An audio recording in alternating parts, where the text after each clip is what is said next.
Kai to the Rescue by Audrey Penn, illustrated by Mike Yamada. For Buzz, who enriches us all with tall tales. This is the title page. Once upon a time, there were 3 red fire trucks who lived at firehouse number 10. Chuck, the large hook and ladder, was captain of the firehouse. He was very proud of his long ladder, which could reach to the top of the highest flames. Emily, the equipment truck, carried firefighting tools like axes and air tanks so everyone could breathe clean air. And Rudy, the big chemical pumper truck, carried foam to fill the hoses. Every night, when the lights went out, the 3 fire trucks stood side by side, clean and polished, ready for the next day's action.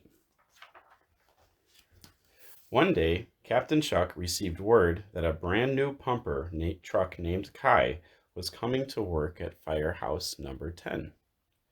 "Oh, no, no, no," wailed the captain. "This will not do. I'm very happy with my crew.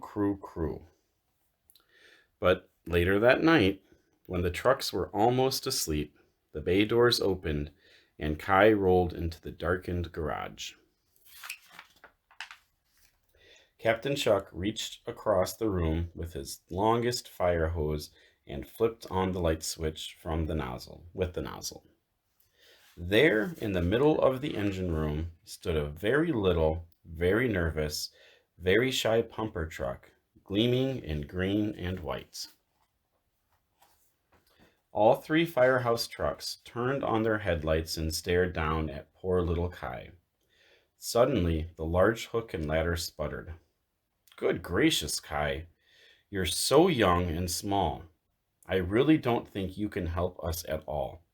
And look at that paint job. Fire trucks are red. You just won't do like I said. The little pumper truck tried not to cry. "I'm a very good firefighter," he told the captain. "You'll see." "Well, I think green and white are lovely," said Emily. "Me too," boomed Rudy. The voice of the large pumper truck echoed in a deep, vibrating tone, and Kai jumped. "Thank you," his little bell jingled. That night, while the 3 big fire trucks slept, the nervous little pumper peeked around the engine room in the spill of the soft yellow nightlight.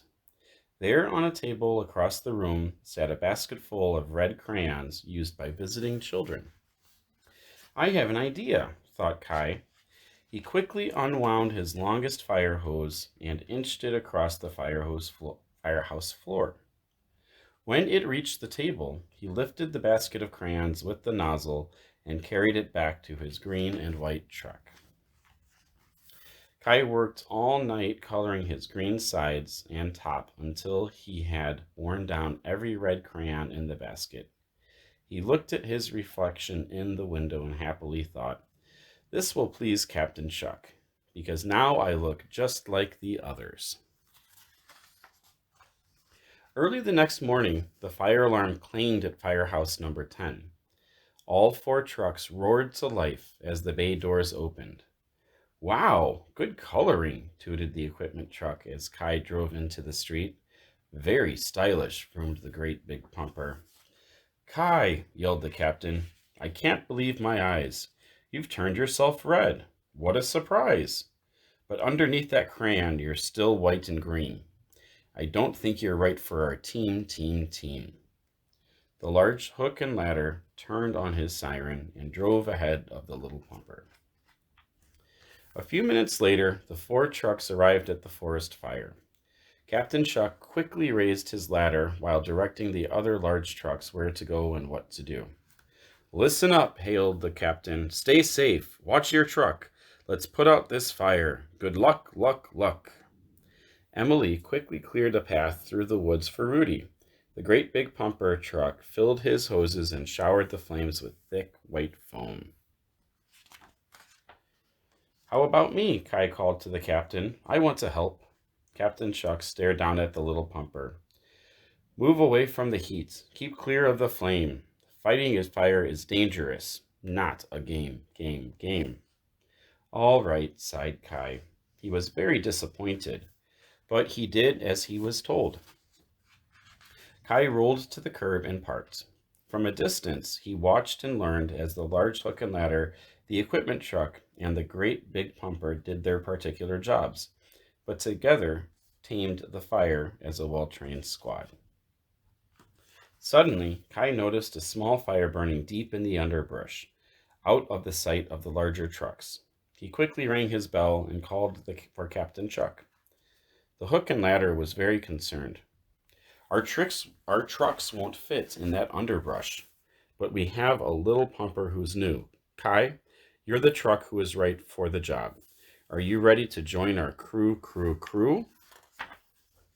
Yes, cheered Kai. He quickly turned over his engine, then bravely crushed through sparking timber and low-hanging branches until he reached the flaming underbrush. Kai pumped water through his fire hose with all his might. Sweat poured down his sides as heat from the fire melted away the red crayon. Kai was soon firefighting as the green and white truck he truly was, and he suddenly felt very proud. Captain Chuck was pleased and relieved as he watched Kai put out the fire. The captain tooted his horn happily when the little pumper came rolling out of the woods. Good work, Emily rang. Very impressive, Rudy boomed. Trucks from every fire station lined up to congratulate the new little pumper for doing such a fine job. It seems to me, said Captain Chuck, I was wrong about green and white. You're a very good firefighter, Kai. I admit you were right. Red trucks don't work any harder than you. As you see, you fit in just fine. When the fire is out, we all look the same, the color of dirt, ash, and grime. And so it was that night the new team of 4 trucks returned home to firehouse number 10. Tired and ready for sleep, Chuck, Emily, Rudy, and Kai stood side by side, clean and polished, and ready for action. Suddenly, Chuck began to sing. Kai is a pumper truck, green and white. Kai fights fire with all his might. Kai's not red, but he does his part. He's a little pumper truck with a great big heart. Hooray for Kai, just watch him gleam. We're lucky to have him on our team.